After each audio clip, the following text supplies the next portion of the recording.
ಕಟ್ಟಡ ನಕ್ಷೆಗೆ ಈ ಖಾತಾ ಕಡ್ಡಾಯ.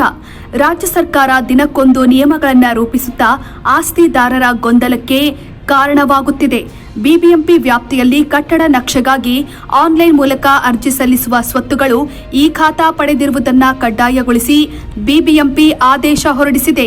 ಈ ಸಂಬಂಧ ಆದೇಶ ಹೊರಡಿಸಿರುವ ಮುಖ್ಯ ಆಯುಕ್ತ ಮಹೇಶ್ವರ್ ರಾವ್ ಅವರು, ಕಂದಾಯ ವಿಭಾಗದಿಂದ ಈ ಆಸ್ತಿ ತಂತ್ರಾಂಶವನ್ನು ಜಾರಿ ಮಾಡಲಾಗಿದ್ದು, ಗ್ರೇಟರ್ ಬೆಂಗಳೂರು ಪ್ರಾಧಿಕಾರದ ವ್ಯಾಪ್ತಿಯಲ್ಲಿನ ಸ್ವತ್ತುಗಳಿಗೆ ಈಗಾಗಲೇ ಈ ಖಾತಾ ನೀಡಲಾಗುತ್ತಿದೆ. ಆದುದರಿಂದ ಸ್ವತ್ತುಗಳ ದತ್ತಾಂಶವು ಈ ಆಸ್ತಿ ತಂತ್ರಾಂಶದಲ್ಲಿ ಲಭ್ಯವಿರುತ್ತೆ ಅಂತ ಹೇಳಿದ್ದಾರೆ. ಬಿಬಿಎಂಪಿ ವ್ಯಾಪ್ತಿಯಲ್ಲಿ ಕಟ್ಟಡ ನಕ್ಷೆ ಮಂಜೂರಾತಿಗೆ ಆನ್ಲೈನ್ ಮೂಲಕ ಅರ್ಜಿ ಸಲ್ಲಿಕೆ ಮತ್ತು ವಿತರಣೆ ವ್ಯವಸ್ಥೆ ಮಾಡಲಾಗಿದೆ. ಅದರ ಜೊತೆಗೆ ಸ್ವತ್ತುಗಳಿಗೆ ಈ ಖಾತಾವನ್ನ ಆನ್ಲೈನ್ ಮೂಲಕ ನೀಡಲಾಗುತ್ತಿದೆ. ಇದೀಗ ಎರಡೂ ತಂತ್ರಾಂಶವನ್ನ ಏಕೀಕರಣಗೊಳಿಸಲಾಗುತ್ತಿದೆ. ಹೀಗಾಗಿ ಕಟ್ಟಡ ನಕ್ಷೆ ಮಂಜೂರಾತಿಗೆ ಅರ್ಜಿ ಸಲ್ಲಿಸುವವರು ಮೊದಲು ಈ ಖಾತಾವನ್ನ ಪಡೆದಿರಬೇಕು.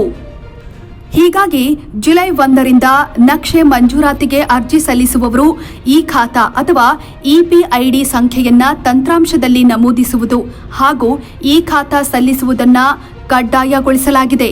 ಈ ಖಾತಾ ಸಲ್ಲಿಸದ ಅರ್ಜಿಗಳನ್ನು ಕಟ್ಟಡ ನಕ್ಷೆ ಮಂಜೂರಾತಿಗೆ ಪರಿಗಣಿಸದಂತೆ ಅಧಿಕಾರಿಗಳು ಸೂಚಿಸಿದ್ದಾರೆ. ಇನ್ನು ನಂಬಿಕೆಯೊಂದಿಗೆ ಪರಿಶೀಲನಾ ವ್ಯವಸ್ಥೆ ಅಡಿಯಲ್ಲಿ ನಿಗದಿತ ಕಾಲಮಿತಿಯಲ್ಲಿ ತಾತ್ಕಾಲಿಕ ನಕ್ಷೆ ಮಂಜೂರಾತಿ ಹೊಣೆಯನ್ನ ಸಂಬಂಧಪಟ್ಟ ಸಹಾಯಕ ನಿರ್ದೇಶಕ ಅವರಿಗೆ ನೀಡಲಾಗಿದೆ. ಒಂದು ವೇಳೆ ಸಹಾಯಕ ನಿರ್ದೇಶಕ ನಿಗದಿತ ಕಾಲಮಿತಿಯಲ್ಲಿ ಅರ್ಜಿಗಳನ್ನು ಪರಿಶೀಲಿಸದೇ ಇದ್ದರೆ ತಂತ್ರಾಂಶದಲ್ಲಿ ಅರ್ಜಿಗಳಿಗೆ ಸ್ವಯಂಚಾಲಿತವಾಗಿ ಡೀಮ್ಡ್ ಅನುಮೋದನೆ ದೊರೆಯಲಿದೆ. ಒಂದು ವೇಳೆ ನಕ್ಷೆ ಮಂಜೂರಾತಿ ಅರ್ಜಿಗಳು ಈ ಖಾತಾ ಸೇರಿದಂತೆ ಇನ್ನಿತರ ದಾಖಲೆಗಳನ್ನು ಸಲ್ಲಿಸದೆ ಡೀಮ್ ಅನುಮೋದನೆ ದೊರೆತರೆ ಅದಕ್ಕೆ ಸಂಬಂಧಪಟ್ಟ ಅಧಿಕಾರಿಗಳನ್ನು ಹೊಣೆ ಮಾಡಿ ನಿಯಮದ ಪ್ರಕಾರ ಶಿಸ್ತು ಕ್ರಮ ಕೈಗೊಳ್ಳುವುದಾಗಿ ಆದೇಶದಲ್ಲಿ ಎಚ್ಚರಿಕೆ ನೀಡಲಾಗಿದೆ. ಬಿಬಿಎಂಪಿ ಪಾಲಿಕೆ ವ್ಯಾಪ್ತಿಯಲ್ಲಿ ಈವರೆಗೂ 5 ಲಕ್ಷ ನಾಗರಿಕರು ಅಂತಿಮ ಈ ಖಾತಾ ಪಡೆದಿದ್ದಾರೆ ಅಂತ ಬಿಬಿಎಂಪಿ ಕಂದಾಯ ವಿಭಾಗದ ವಿಶೇಷ ಆಯುಕ್ತ ಮುನೀಶ್ ಮೌದ್ಗಿಲ್ ತಿಳಿಸಿದ್ದಾರೆ. 25 ಲಕ್ಷಕ್ಕಿಂತ ಹೆಚ್ಚು ಕರಡು ಈ ಖಾತಾಗಳು ಆನ್ಲೈನ್ನಲ್ಲಿ ಲಭ್ಯವಿದೆ. ನಾಗರಿಕರು ತಮ್ಮ ಆಧಾರ್ ಸಂಖ್ಯೆ, ಮಾರಾಟ ದಸ್ತಾವೇಜಿನ ಸಂಖ್ಯೆ, ಆಸ್ತಿಯ ತೆರಿಗೆ ಐಡಿ, ಬೆಸ್ಕಾಂ ಸಂಖ್ಯೆ ಮತ್ತು ಆಸ್ತಿಯ ಫೋಟೋ ಹಾಕಬೇಕು. ಈ ಮಾಹಿತಿಗಳನ್ನು ನೀಡಿದ ನಂತರ ನಾಗರಿಕರಿಗೆ ಅಂತಿಮ ಈ ಖಾತಾ ಕನಿಷ್ಠ 1 ರಿಂದ 2 ದಿನಗಳಲ್ಲಿ ಲಭ್ಯವಾಗಲಿದೆ ಅಂತ ತಿಳಿಸಿದ್ದಾರೆ. ಪ್ರತಿದಿನ ಸುಮಾರು 3,000 ಜನ ಈ ಪ್ರಕ್ರಿಯೆ ನಡೆಸುತ್ತಿದ್ದಾರೆ ಮತ್ತು ಇಷ್ಟೇ ಸಂಖ್ಯೆಯವರಿಗೆ ಈ ಖಾತಾ ಅನುಮೋದನೆ ದೊರೆಯುತ್ತಿದೆ. ಈವರೆಗೆ ಸುಮಾರು 5 ಲಕ್ಷ ನಾಗರಿಕರು ತಮ್ಮ ಈ ಖಾತಾ ಪಡೆದುಕೊಂಡಿದ್ದಾರೆ.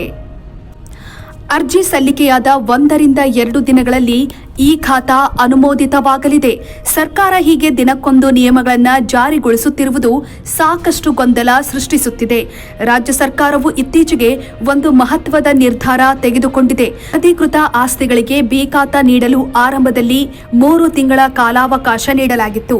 ಈಗ ಈ ಅವಧಿಯನ್ನ ಇನ್ನೂ 3 ತಿಂಗಳು ವಿಸ್ತರಿಸಲಾಗಿದೆ. ಈ ಅವಕಾಶದೊಂದಿಗೆ ಲಕ್ಷಾಂತರ ಆಸ್ತಿದಾರರಿಗೆ ತಮ್ಮ ಆಸ್ತಿ ದಾಖಲೆಗಳ ಅಧಿಕೃತೀಕರಣಕ್ಕೆ ಹೊಸ ದಾರಿ ತೆರೆಯಲಾಗಿದೆ. ಜನರಲ್ಲಿ ಉಂಟಾಗಿರುವ ಪ್ರಮುಖ ಗೊಂದಲವೆಂದರೆ ಬಿ ಖಾತಾ ಪಡೆಯಲು ಎಲ್ಲಾ ವರ್ಷಗಳ ಆಸ್ತಿ ತೆರಿಗೆಯ ದುಪ್ಪಟ್ಟು ಪಾವತಿಸಬೇಕೇ? ಇದಕ್ಕೆ ಸರ್ಕಾರದ ಸ್ಪಷ್ಟ ಉತ್ತರ ಇಲ್ಲ. ಸರ್ಕಾರದ ಪ್ರಕಾರ ಬಿ ಖಾತಾ ಪಡೆಯಲು ನಿರ್ದಿಷ್ಟ 1 ವರ್ಷದ ಆಸ್ತಿ ತೆರಿಗೆಯ ದುಪ್ಪಟ್ಟು ಪಾವತಿಸಿದರೆ ಸಾಕು. ಎಲ್ಲಾ ವರ್ಷಗಳ ತೆರಿಗೆಯ ದುಪ್ಪಟ್ಟು ಪಾವತಿಸುವ ಅಗತ್ಯವಿಲ್ಲ. ಈ ಸ್ಪಷ್ಟನೆ ನೀಡಿದರೂ ಕೆಲವು ಸ್ಥಳೀಯ ಸಂಸ್ಥೆಗಳ ಅಧಿಕಾರಿಗಳು ಹಳೆಯ ವಿಧಾನವನ್ನ ಮುಂದುವರಿಸಿ ದುಪ್ಪಟ್ಟು ತೆರಿಗೆ, ತಾಂತ್ರಿಕ ವಿಳಂಬ ಮತ್ತು ಕೆಲವೊಮ್ಮೆ ಲಂಚವನ್ನ ತೆಗೆದುಕೊಳ್ಳುತ್ತಿರುವುದು ಮುಂದುವರಿಸಿರುವುದರಿಂದ ಜನರಲ್ಲಿ ಗೊಂದಲ ಮೂಡಿದೆ. ಇವೆಲ್ಲವನ್ನ ಪರಿಹರಿಸಬೇಕಾದ ಗುರುತರ ಹೊಣೆಗಾರಿಕೆ ಮಾನ್ಯ ಕಂದಾಯ ಸಚಿವ ಕೃಷ್ಣ ಭೈರೇಗೌಡರ ಹಾಗೂ ಉಪಮುಖ್ಯಮಂತ್ರಿ ಮತ್ತು ನಗರಾಭಿವೃದ್ಧಿ ಸಚಿವರಾದ ಶ್ರೀ ಡಿ.ಕೆ. ಶಿವಕುಮಾರ್ ಅವರ ಮೇಲಿರುತ್ತೆ. ಒಟ್ಟಾರೆ ಹೇಳಿಕೆಗಳು ಕಾನೂನು ರೀತಿಯಲ್ಲಿ ಜಾರಿಯಾಗುತ್ತಿಲ್ಲ ಅನ್ನೋ ಕೂಗು ಸಾರ್ವಜನಿಕರದ್ದಾಗಿರುತ್ತದೆ. ಕಾದು ನೋಡೋಣ ಮುಂದಿನ ಆದೇಶ ಏನು ಅನ್ನೋದನ್ನ. ವೀಕ್ಷಕರೇ, ಈ ಸುದ್ದಿ ನಿಮಗೆ ಇಷ್ಟವಾದಲ್ಲಿ ನಮ್ಮ ಚಾನೆಲ್ ಅನ್ನು ಸಬ್ಸ್ಕ್ರೈಬ್ ಮಾಡಿ, ಲೈಕ್ ಮಾಡಿ, ಶೇರ್ ಮಾಡಿ.